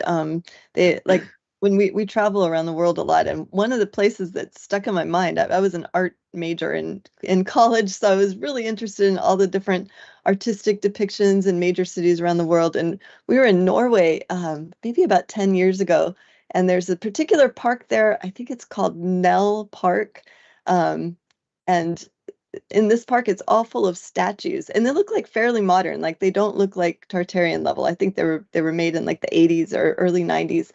This whole entire park, and there's so many depictions of it's all like people figures, and maybe like 4 or 5 of them. And I wasn't fully awake back then 10 years ago when we went to visit this place, or I would have taken a lot more pictures. But you can find them online, and there's some of these beings, it'll show like a woman, and then there's a serpent wrapping himself around her from behind, or there's like a man and a woman and a serpent. I mean, they incorporate the serpent into so much of the artwork in this park. It's really creepy. If you want to check Wow. it out, just go look up this park in Norway. I think it's Nell. I'll put the link in the chat if you want to take a look. Yeah, that reminds me too, when I went to Israel, actually, and it was a church that had Mary, and they had the serpent at her feet. And I'm sure you Oh, guys wow. probably have seen that, where the depictions of that too. Zen, you've seen that probably, right? Where they had the moon had her feet and the serpents at the feet. No, I haven't actually. I'm not Yeah, sure what but it's you're it's talking about. it's a little scary. Some of those things that we see too. I know And I what you're think talking about, Brett. Yeah, you do. it is creepy. We saw that too. We're in Israel. Yeah. Oh, you did. Mm-hmm. Yeah, yeah. It's. I mean, I noticed it right away, but most people look at it, they don't, and that's because, as you were saying, Lisa, we kind of try to do a little bit of research, and then we start to spot those things, But most people, they just look right beyond it. You see Mm-hmm. see the crescent moon at the feet and everything. It's a little scary. Oh yeah. Yeah, the symbology is definitely all over the world, and it just shows who's controlling the world right now. I mean, even in Hawaii, where they don't allow there's no snakes in Hawaii. They don't allow a lot of different reptiles here just because it's so isolated, and they would definitely reproduce and probably take over. But we know they've Oh, probably already taken over underground in a different form. But there's a lot of symbology here, serpent symbology on the old buildings and stuff too. and again, I just totally do not agree that that Eve was just talking to a snake itself. I No. believe it was an angel, because again, snakes don't have vocal cords and etc. And I believe those are those Hebrews figures of speeches where I don't believe that it was just an animal that decided to get his legs and arms chopped off and now walk around and eat dust. I believe those are more of figures of speeches that tell that the serpent is going to be be worthless in his future, eating dust and yellow belly and etc. So yeah, that's another thing, Lisa, that we talked about in Zen earlier, especially when you said that about your dad and what they've learned, and throughout seminary and etc. And it's just fascinating to me. It's just like I just never bought that story that a serpent was talking, Right. in the Garden of Eden.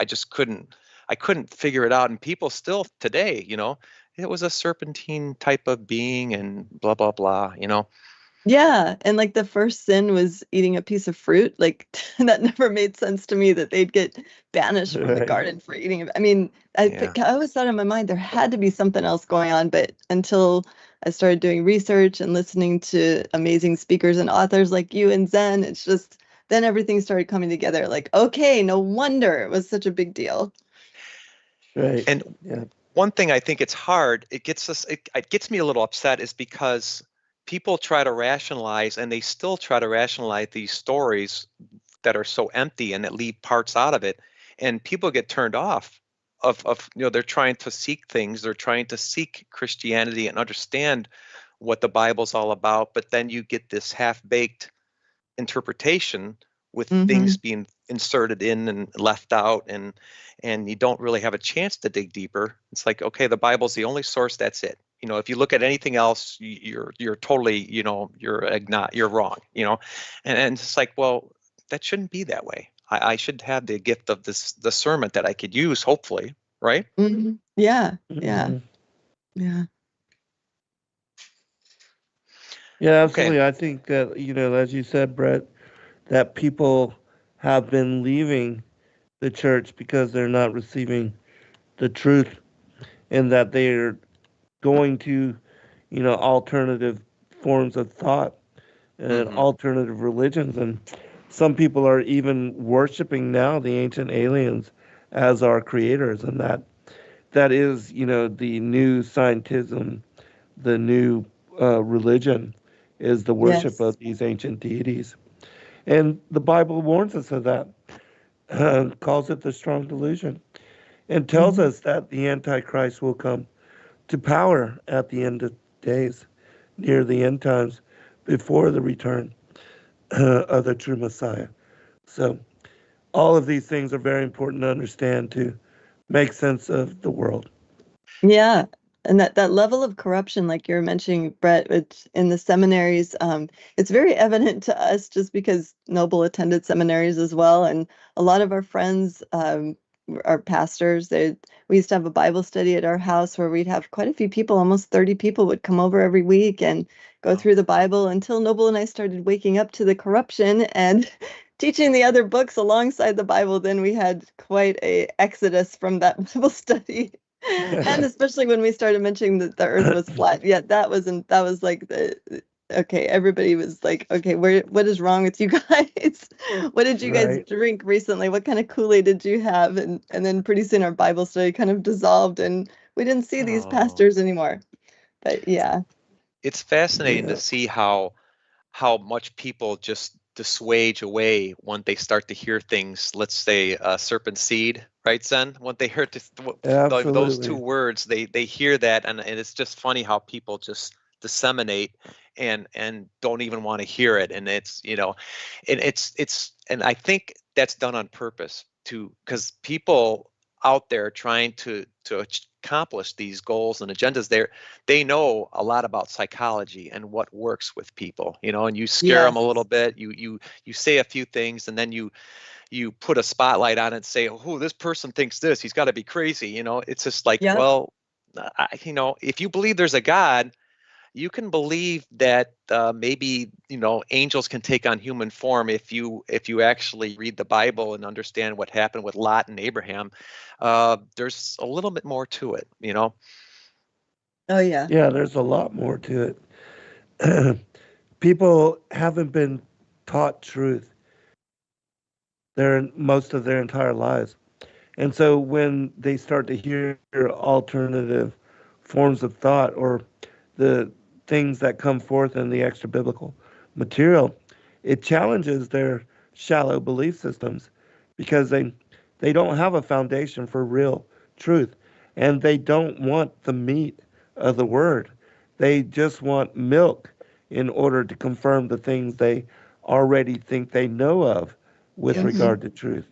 And so that's the dividing line right now in this day and age, is that, for real truth seekers, those the seekers of lost paradise, as I call them, we have to cross over that dividing line and to enter into what is the world of the uncomfortable, because it's there that you're going to find the truth that helps us to make sense of everything with regard to the mythology, prophecy, the inerrant word of the Most High, and all the the traditions that are passed down from person to person for thousands of years. All of that mythology aligns. There's an underlying truth which connects everything. It's just that people have to seek to show themselves approved, and in that way, the Holy Spirit will give them the eyes to see, the ears to hear, and a mind to understand. Yeah, totally. Yes. I totally agree with that. Yeah, and I do also think like what you were saying, Zen, earlier about the ancient Babylonian texts and such, and it's I believe some things just never change. There's nothing new under the sun, which we hear in the Bible, and I believe even though the very primary ones, there could be something more to it in the world before our own, but I believe that this pagan religion by the Serpent and Cain basically is just regurgitating the same old deities and the same old ways to turn you away from God, and just like I believe that even after the flood, where you had Nimrod and you had Cush, and then you had Semiramis, they were basically taking on the avatars of these earlier gods, and then they claim them as their own. So when you have people worshiping, let's say certain gods, it all comes back to the same thing. It all comes back Nothing to the new same under the sun. Right. Nothing new under the sun. So it's just, that's what I always try to push in these books is it's either one way or the other. It's either a godly way or it's the ways of the other side. And just be careful because, again, a lot of people will try to say, oh, there's neutrality here. And, these are just simple neutral gods or neutral deities. And just, when you do your yoga, just don't worry about it. Get deeper into it, etc. It's one, either drives you one way or it drives you the other, apart from God.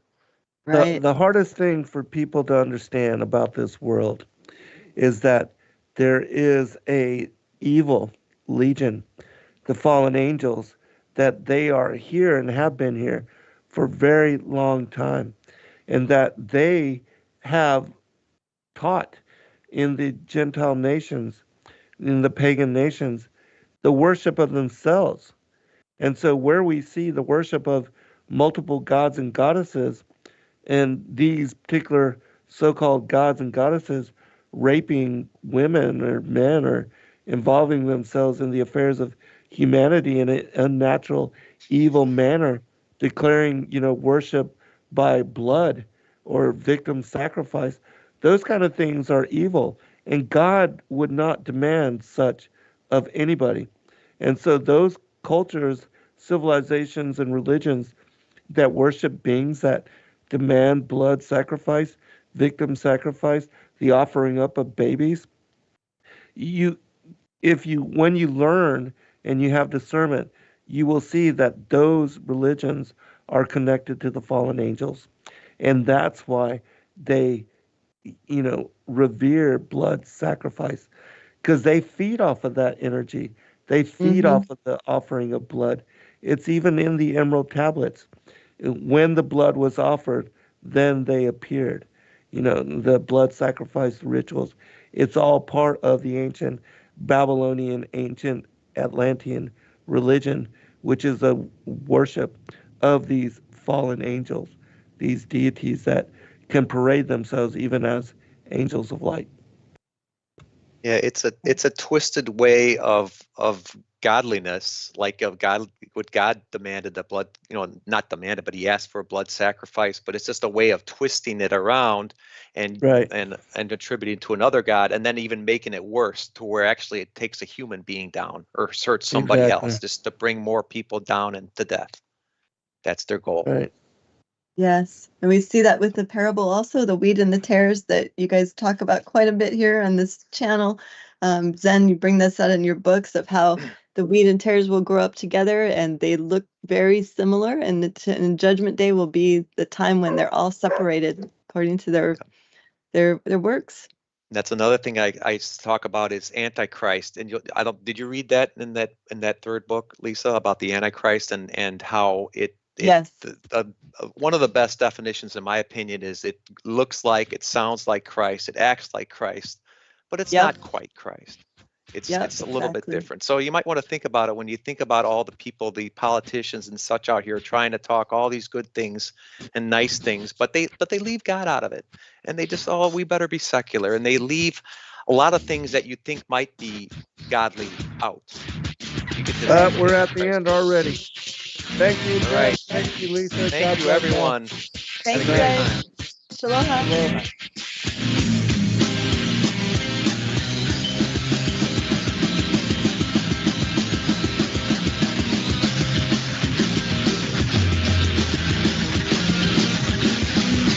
Thank you for listening to Revolution Radio.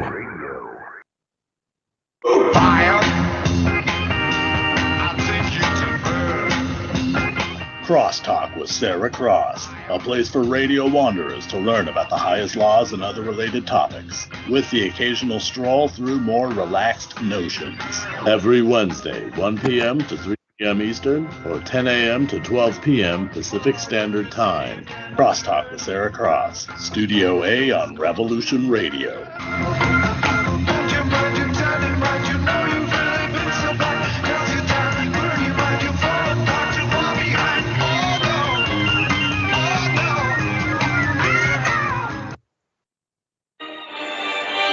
Welcome to Coffee Rants with Dan. I am the spiritual anarchist, Dan Arnold, your host. Tune in for what's really happening every Thursday. That's Thursday at 9 a.m. in Studio A on Revolution Radio.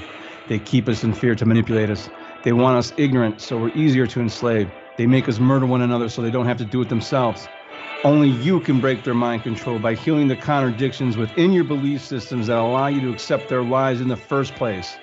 The time has come for us to remember our divinity, who we really are, to return to what we are meant to be, a service to others, to return to nature, and to reclaim our birthright, that which is freedom. The truth will sound belligerent because it is in direct opposition to lies. So get angry, because anger is sacred, and together we can unite and rise. Rise from this darkness. Humanity, assemble. This is the people's war. It is our war. We are the fighters. Fight it then. Fight it with all that is in us. And may God defend the right. Warning, warning. We gotta stop them! They're gonna kill us all!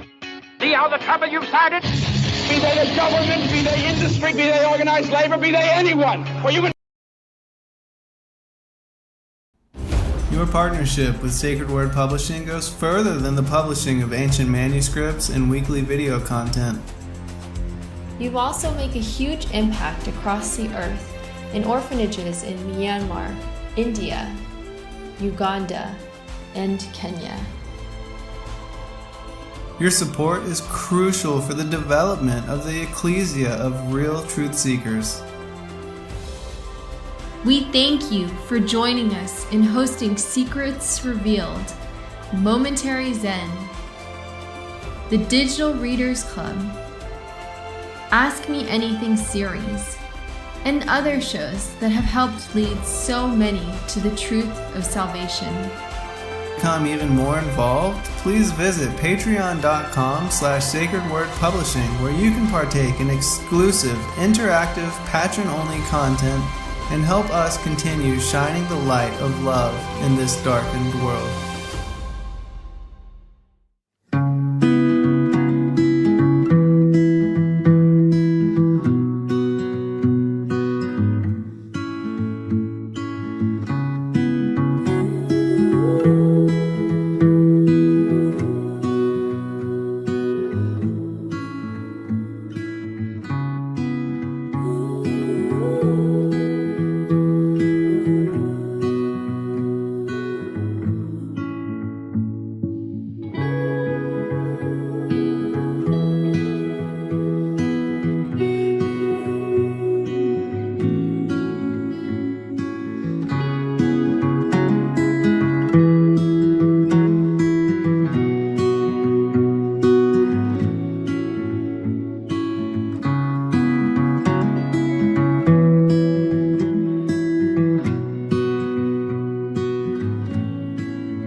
When Justin and I found out we were having a little girl, we named her Eliana and started dreaming of what life would be like with her, where we would take her, what we would teach her, and of course, what we would read to her. One day we walked around a bookstore looking for books we might want for her and found nothing. So we started brainstorming what exactly we would want.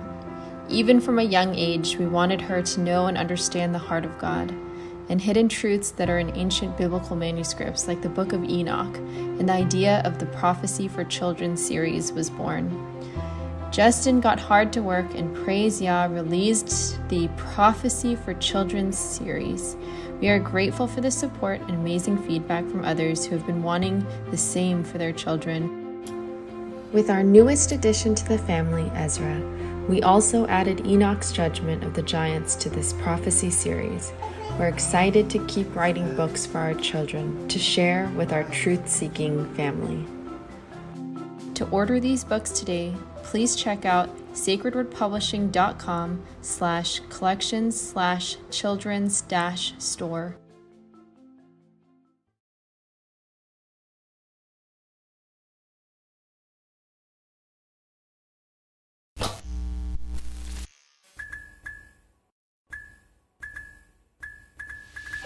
Thank you everybody for joining us for this video and this broadcast. We appreciate all of you and thank you for your patronage.